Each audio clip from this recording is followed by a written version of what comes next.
त्याला धीरोदात्तपणे सामोरं जात त्या संकटातून महाराष्ट्राला सुखरूप बाहेर काढणं वेगळं आहे.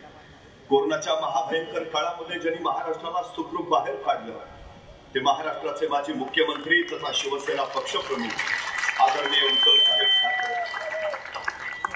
राष्ट्रवादी काँग्रेसचे अध्यक्ष सन्माननीय शरदचंद्रजी पवार, काँग्रेसचे राहुलजी गांधी, विधानसभा 2024च्या पेंढुर्हा सुधागड मतदारसंघाच्या या प्रचार सभेच्या निमित्ताने या मंचावर उपस्थित असलेले दादांच्या विजयासाठी एकत्र बसलेले दोन भाई, आमचे जिल्हा प्रमुख, मंचावर उपस्थित महाविकास आघाडीच्या घटक पक्षांचे सर्व पदाधिकारी आणि प्रसादजी भोईर यांना विजयी करण्यासाठी उपस्थित झालेले आपण सर्व.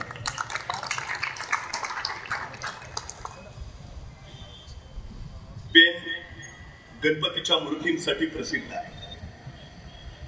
रायगड जिल्ह्यातलं सगळ्यात मोठं शहर म्हणून पेनचा उल्लेख होतो. विनायक कोल्हटकर ते सुद्धा याच पेन शहराचे. या पेन शहराचा असा संपन्न वारसा आहे.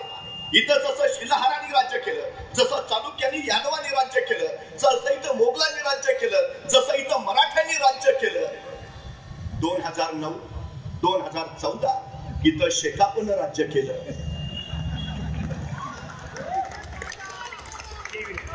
2019ला इथं कमळाचं राज्य आलं आणि 2024ला आता इथं मशालीचं राज्य गेलं.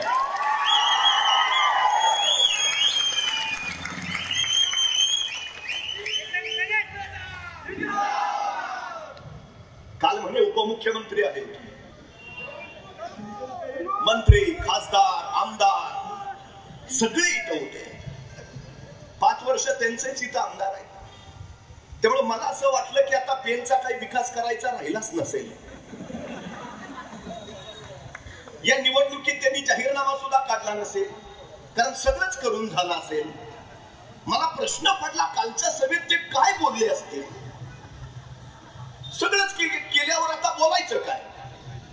मी नेहमी एक गोष्ट सांगतो, एक सद्ग्रस्त होते, रोज सकाळी कामावर जायचे, दुपारपर्यंत काम करायचे, दुपारच्या सुट्टीत सगळ्यांबरोबर जेवायला बसायचे. त्या दिवशी पण ते जेवायला बसले, डबा उघडला, डबा उघडून बघितलं, डब्यात खिचडी. म्हणले थत्तेरी की खिचडी आपल्याला अजिबात आवडत नाही, पण खाल्ली मुकाटपणे, करतो काय. दुसऱ्या दिवशी परत कामावर गेले, परत दुपारपर्यंत काम केलं, दुपारच्या सुट्टीत परत सगळ्यांबरोबर जेवायला बसले, परत डबा उघडला, डबा उघडून बघितला, डब्यात परत खिचडी. अरे काय कटकट आहे राव, रोज खिचडी खिचडी, पण खाल्ली निमूटपणे. तिसऱ्या दिवशी परत कामावर गेले, दुपारपर्यंत काम केलं, दुपारच्या सुट्टीत परत जेवायला बसले, डबा उघडला, डब्यात परत खिचडी. काय वैताग आहे राव, खिचडी खिचडी खिचडी, वैताग आला नुसता.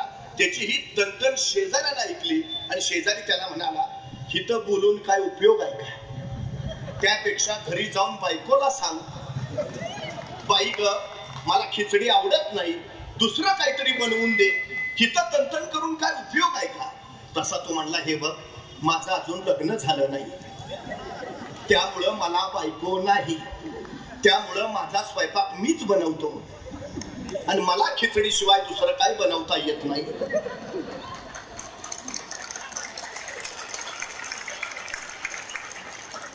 म्हणजे खिचडी बनवली कुणी, यानीच, आणि म्हणतोय कोण, खिचडी आपल्याला अजिबात आवडत नाही हाच. 5 वर्ष आमदार कोण आहे, हेच. विकास कुणी करायचा आहे, यानीच. आता निवडणुकीत काय म्हणतील, पेनची ही परिस्थिती आपल्याला अजिबात आवडत नाही, केली कुणी.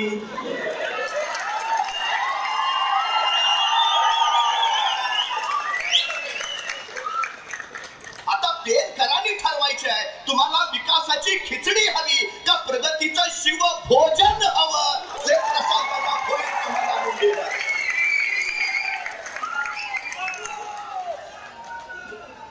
काय अवस्था आहे हो तुमची आज.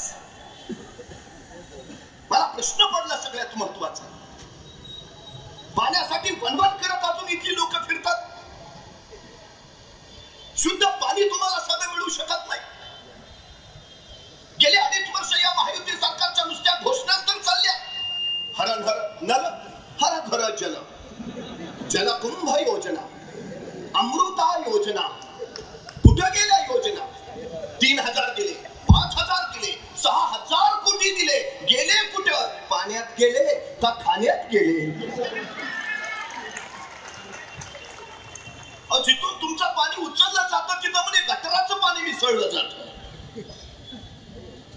माणसाच्या जगण्याशी खेळ करता तुम्ही, माणसाच्या आरोग्याची हेळसांड करता तुम्ही. पाणी नाही, कुठल्या काळात राहतो आम्ही, काय परिस्थिती इथली. रोहा सुधागड खरे पाट्याच्या पाण्याची जर ही अवस्था असेल तर काय उपयोग. 100 कोटीची खारबंदिस्ती केली, कुठे गेले 100 कोटी. गेल्या 5 वर्षात नेमका कुणाचा विकास झाला. 5 वर्षात 5 दगडी खाणी झाल्या.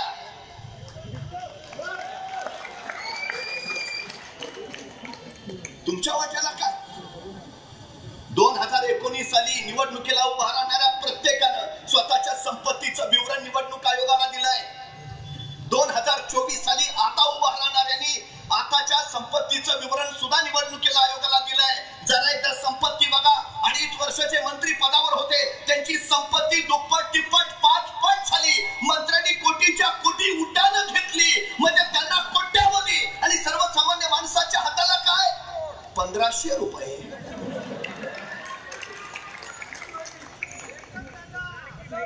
अहो, त्या लाडकी बहीण योजनेची त्यांनी एवढी जाहिरात केली, एवढे इव्हेंट केले त्याचे, तो जाहिरातीचा पैसा जरी नुसता वाचवला असता तरी लाडक्या बहिणींना 3000 रुपये देता आले असते. पण ह्यांना देण्यात नाही, दाखवण्यात रस आहे. म्हणून महाविकास आघाडीनं ठरवलं, महालक्ष्मी योजनेअंतर्गत प्रत्येक महिलेला 3000 रुपये देणार. हे दाखवण्यासाठी नाही, निवडणुकीसाठी नव्हे. प्रश्न पडतो मला, भुकेल्या माणसाला अन्न देणं सेवाच आहे, पण त्याच भुकेल्या माणसाला अन्न कमवण्याची क्षमता प्राप्त करून देणं हे परिवर्तन झालं. सरकारनं परिवर्तन करायचं असतं. काय अवस्था आहे आज इथल्या लोकांची, काय परिस्थिती आहे इथली. तुम्हाला माहिती आहे, हे सरकार आता जाईल त्यावेळी महाराष्ट्रावर 9.25 लाख कोटीचं कर्ज करून जाईल. 2023 पर्यंत 7 लाख कोटी होते. 24 संपायचे अजून 83,000 कोटी कर्ज काढलं आणि 1 लाख कोटीचा ऍडव्हान्स मध्ये कर्ज उचललंय. महिन्याला 56,000 कोटी रुपये व्याज भरतो आपण नुसतं. कशासाठी कर्ज काढलं जातं? विकास करण्यासाठी. कशासाठी कर्ज काढलं जातं? रोजगार निर्माण करण्यासाठी. किती विकास झाला महाराष्ट्राचा, किती रोजगार उपलब्ध झाले इथं. एखाद्यानं म्हणावंच, माझ्या डोक्यावर अजिबात कर्ज नाही. येडाईस. या सरकारनं प्रत्येकाच्या डोक्यावर 62,941 रुपयाचं कर्ज करून ठेवलंय.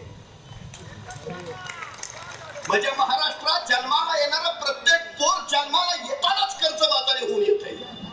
हा या महायुतीचा पराक्रम आहे.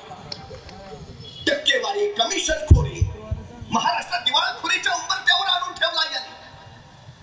मला सांगा, गेल्या 2.5 वर्षात तुमच्या या सगळ्या मतदारसंघात किती नवीन प्रकल्प आले, किती नवे उद्योग आले. एक GSW आहे, तिथेही भूमिपुत्रांना कुणी विचारेना. माती आमची, गाव आमचं, शहर आमचं, मग जिथं कारखाना आहे तिथं माणसं आमचीच हवीत. हा सगळ्यात महत्वाचा. शिवसेना ते करेल. शिवसेनेचा जन्मच मराठी माणसाच्या हाताला काम देण्यासाठी झालाय, हे पहिलं लक्षात.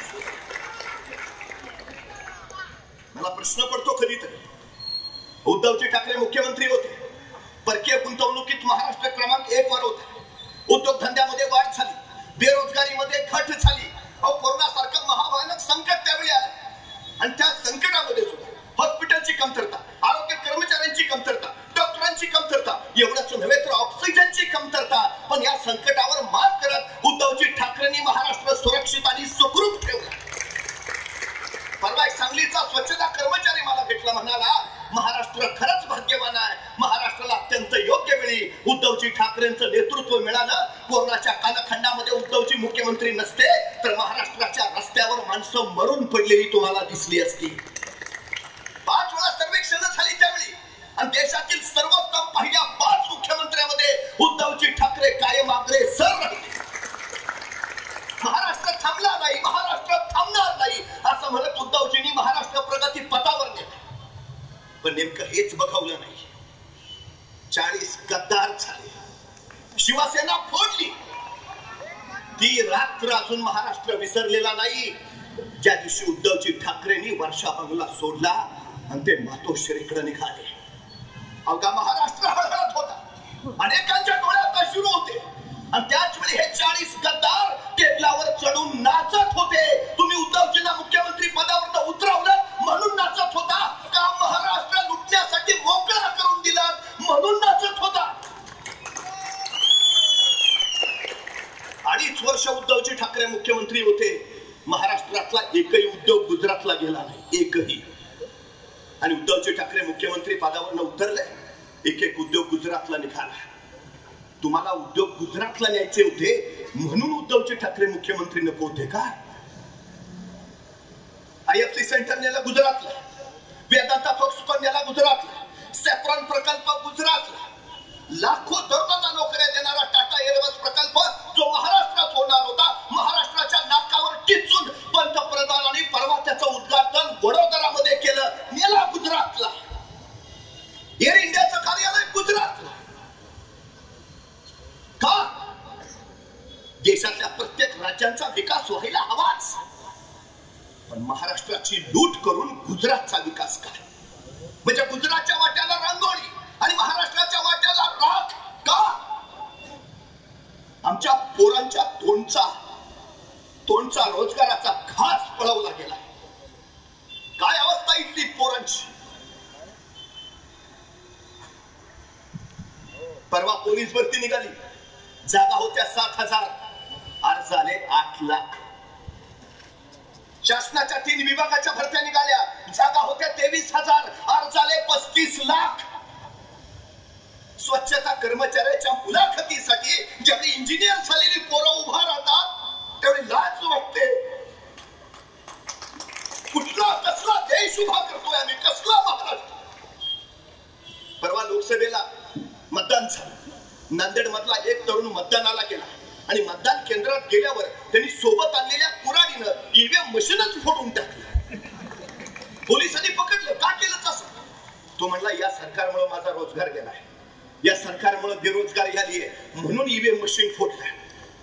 तरुणांचा इतका प्रचंड संताप आहे, पण ईव्हीएम मशीन फोडून नोकरी मिळेल का? नाही. त्यापेक्षा या विधानसभेला ईव्हीएम मशीन मधलं मशालीचं बटन दाबून प्रसाद भोईरांना विजयी करून महाविकास आघाडीचं सरकार आणलं तर इथल्या प्रत्येकाला रोजगार मिळेल. हे आपण लक्षात घेतलं पाहिजे. हे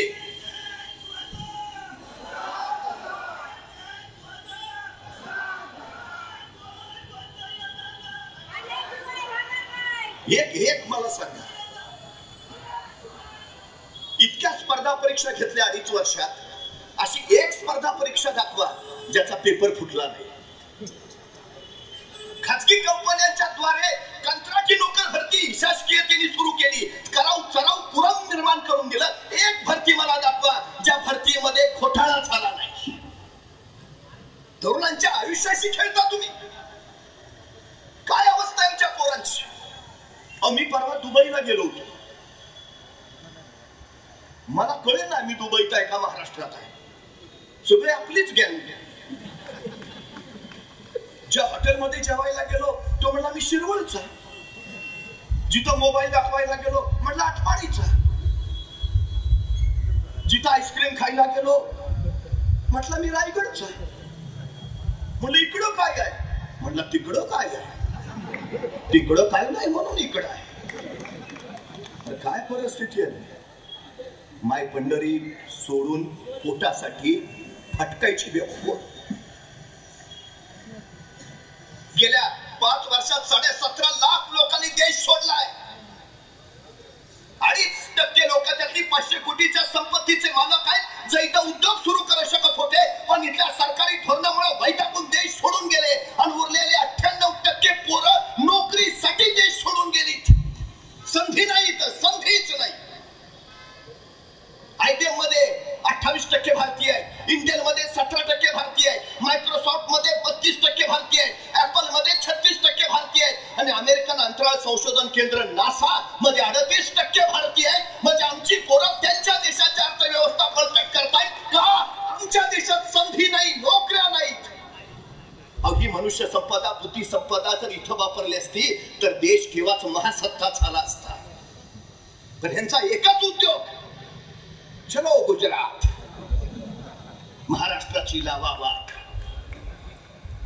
परवा एक तरुण चौकात उभा राहून बोलत होता, हे सरकार बिनकामाचं आहे, या सरकारनं बेरोजगारी वाढवली, या सरकारनं महागाई वाढवली, हे सरकार बिनकामाचं. त्याचं बोलणं सुरू झालं तशी गर्दी गोळा झाली, ह्याला आणखीनच ताव चढला, हे सरकार बिनकामाचं आहे, या सरकारनं बेरोजगारी वाढवली, या सरकारनं महागाई वाढवली. तेवढ्यात पोलीस आले, धरलं त्याला, नेलं पोलीस स्टेशनला. पोलीस स्टेशनला गेल्यावर त्या तरुणानं विचारलं, मला इथं का आणलंय? तसे ते पोलीस इन्स्पेक्टर म्हटले, तू सरकारच्या विरोधात बोलतोयस म्हणून तुला इथं आणलंय. तसा तो तरुण म्हटला, अहो मी आपल्या सरकारच्या नाही, पाकिस्तान सरकारच्या विरोधात बोलत होतो. तसे ते पोलीस इन्स्पेक्टर म्हटले, तू काय आम्हाला येडा समजतो का? आम्हाला माहित नाही का कुठल्या सरकारनं बेरोजगारी वाढवली ते? आम्हाला माहित नाही का कुठल्या सरकारनं महागाई वाढवली ते? आम्हाला माहित नाही का कुठलं सरकार बिनकामाचं आहे ते? सगळ्यांना सगळं माहिती आहे. ये पब्लिक है, सब जानती है. पण आता निर्णय घ्यायला हवा. 20 तारखेला परिवर्तनाचं बटन दाबायलाच हवं आणि इथं मशाल धगधगायलाच हवी. हे पहिलं लक्षात असेल.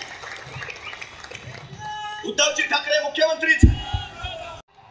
छत्रपती शिवाजी महाराजांच्या स्वराज्याची राजधानी रायगडाच्या संवर्धनासाठी निधी मंजूर केला. मुख्यमंत्री म्हणून उद्धवजी ठाकरेंचा हा पहिला निर्णय होता.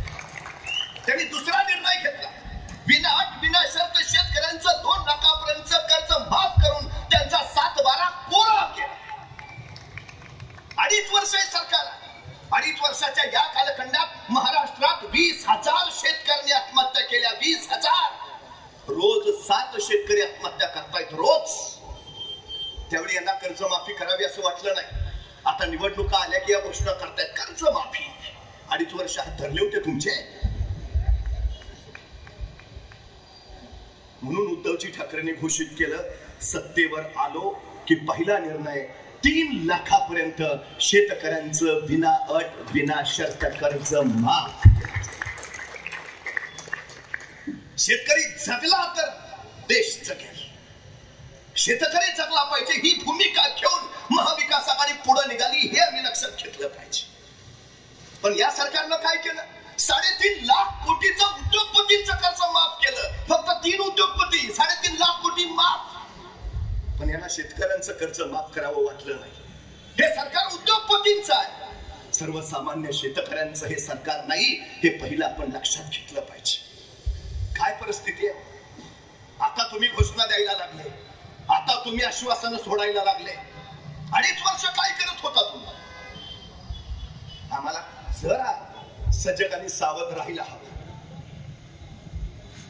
यांची आश्वासनं म्हणजे लावडा घरची आवताना नीट सामोरं जायला हवं. परवा मी पुण्यात होतो, महात्मा फुले भाजी मंडईत उभा राहिलो होतो. ड्रायव्हरला म्हटलं तू गाडी आत लाव, तोपर्यंत मी बाहेर थांबतो. तो गेला गाडी लावायला, मी बाहेरच थांबलो. तेवढ्यात एकाच्या आवाजानं माझं लक्ष विचलित झालं. एक गजरेवाला विलक्षण शैलीनं गजरे विकत होता. मला आश्चर्यच वाटलं, त्याचं कौशल्य इतकं अफाट. तो गजरेवाला आल्या गेल्या महिलांना बघायचा आणि काय म्हणायचा, ओ ताई गजरा घ्या, 1 महिना सुकणार नाही. ओ ताई गजरा घ्या, 1 महिना सुकणार नाही. आल्या गेल्या बायकाही आश्चर्यचकित व्हायच्या, असला कसला गजरा आहे 1 महिना सुकणार नाही? अहो गजरा न घालणाऱ्या बायकांनी गजरे घेतले. अर्ध्या तासात त्याची पाठी रिकामी. 5-6 गजरे राहिले असतील. तेवढ्यात एक मॅडम त्याच्या पुढून निघाल्या होत्या. तो त्या मॅडमना म्हणाला, ओ मॅडम गजरा घ्या, 1 महिना सुकणार नाही. मॅडम तिथूनच वळाल्या. त्याला म्हणाल्या, हो गेल्या महिन्याचा अजून तसाच आहे. आता हे भाजपवाले परत येतील निवडणुका आल्यात म्हटल्यावर. हे देतो ते देतो, 15 लाख खात्यावर जमा करतो. त्यांना सरळ सांगा, गेल्या वेळेचे अजून तसेच.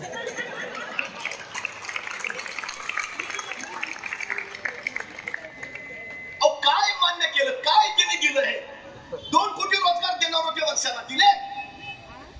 शेतकऱ्यांचं कर्ज माफ करणार होते, केलं. आत्महत्या थांबवणार होते, केल्या. अरबी समुद्रात छत्रपती शिवाजी महाराजांचं स्मारक उभारणार होते, उभारलं. हिंदू मध्ये डॉक्टर बाबासाहेब आंबेडकरांचं स्मारक उभं करणार होते, केलं. काय केलं त्यांनी? शिवाजी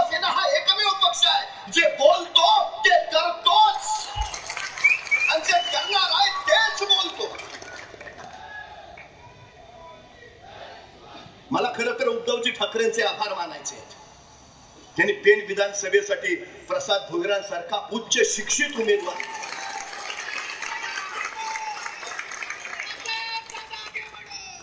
फार गरजेचे होते. मला सांगा, आंधळा दुनियेत फिरू शकतो, पण आंधळ्याच्या मागे दुनिया फिरू शकते का? म्हणजे माणसाला समाजाचं किंवा मतदारसंघाचं नेतृत्व करणाऱ्याला पहिली दृष्टी हवी. आपल्या पाठीशी असणाऱ्या समाजाला कुठे घेऊन जायचं याचं भान हवं, त्याची जाण हवी. सगळ्यात महत्वाचं आहे ते गरजेचं ते आहे ना. पण हल्ली काय झालंय, हा महाराष्ट्र खर तर अनेक महापुरुषांच्या प्रयत्नाने शिक्षित म्हणून पुढे गेला. बघा ना, म्हणजे विद्येविना मती गेली, मती विना नीती गेली, नीती विना गती गेली, गती विना वित्त गेले, वित्त विना क्षुद्र खचले.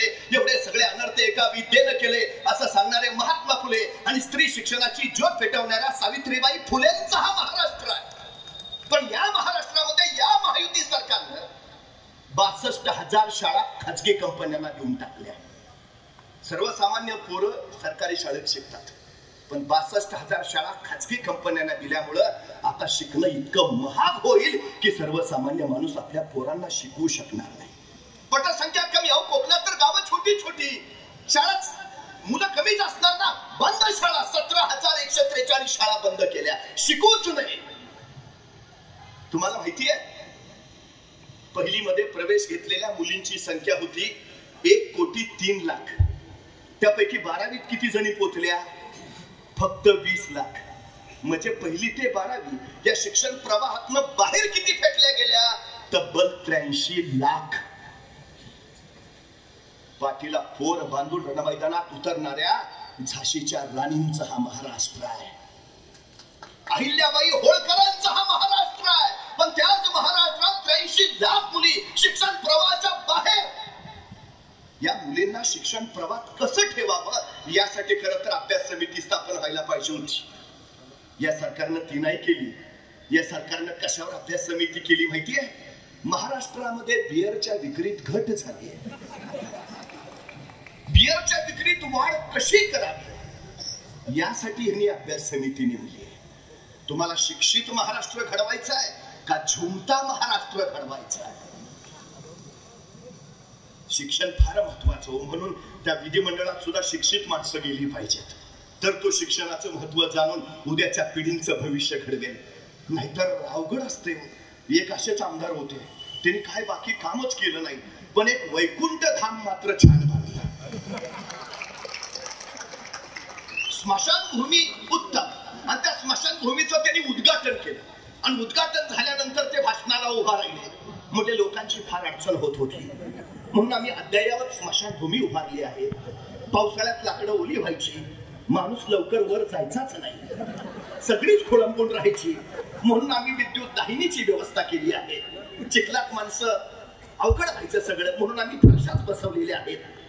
स्मशानभूमी अत्यंत अद्ययावत केलेली आहे.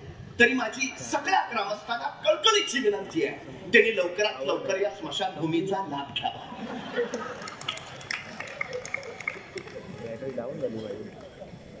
कसले प्रतिनिधी पाहिजे तुम्हाला? स्मशानभूमीचा लाभ घेणार, लाभ देऊ पाहणारे, त्या स्मशानभूमीपासून तुम्हाला लांब लांब नेत तुम्ही दीर्घायुषी कसं व्हाल हे पाहणारे.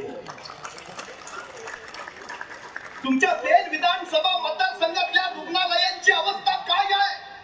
एक उपजिल्हा रुग्णालय आहे. इथं माणसं आजारी पडली तर तिथं जाण्याऐवजी त्यांनाच सांगितलं जातं रुग्णालयच आजारी आहे, मुंबई जाओ, मुंबई जाओ. काय परिस्थिती आहे? आरोग्य सुविधा नाही तुम्हाला आतापर्यंत. माणूस आजारी पडला, काही अर्जन्सी इमर्जन्सी आली की मुंबई. इथं का नाही एखादं उत्तम हॉस्पिटल? इथं का नाही जिल्हा रुग्णालय?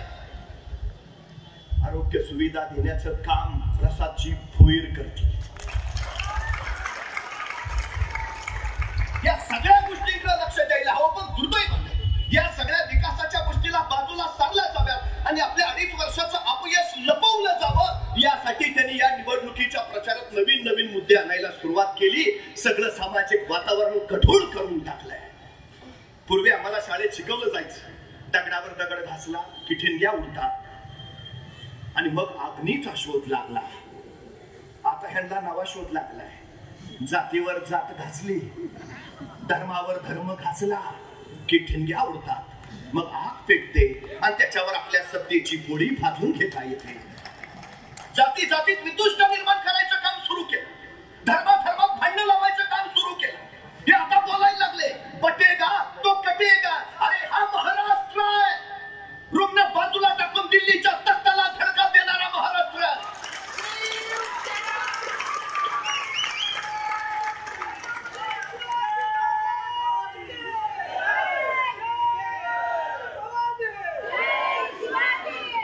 हा तो महाराष्ट्र आहे. चिनाबच्या पल्या जाऊन अब्दालीच्या नांग्यात ठेचणारा महाराष्ट्र. बचेंगे तो और भी लढेंगे मनात उत्तरे थैमान घालणारा महाराष्ट्र.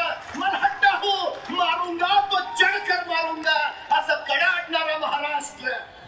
हा महाराष्ट्र ना बटेगा ना कटेगा, लढेगा जीतेगा और आगे बढ़ेगा.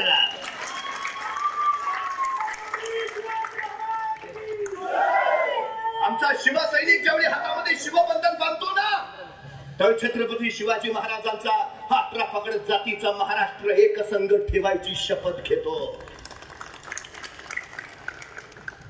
हा शिवबंधन ज्यावेळी आमचा शिवसैनिक बांधतो ना, त्यावेळी महाराष्ट्रातल्या प्रत्येक स्त्रीची सुरक्षा, तिचा सन्मान राखेल असं वचन देतो.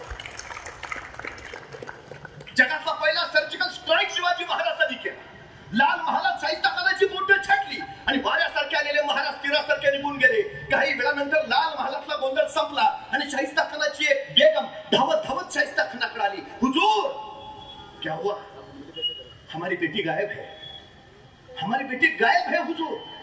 त्यावेळी शाहिस्ता खान तिला म्हणाला, शिवाजी राजांची माणसं आपल्या पोरीला हात लावणार नाहीतच, पण जर चुकून तसं काही घडलं असेल तर बेफिक्र रहा. शिवाजी राजे पोटच्या लेकीसारखीच तिची काळजी घेतील. हे हे हे हे महाराष्ट्राचं चारित्र्य आहे. हे स्त्रियांचा सन्मान आणि स्त्रियांची सुरक्षा.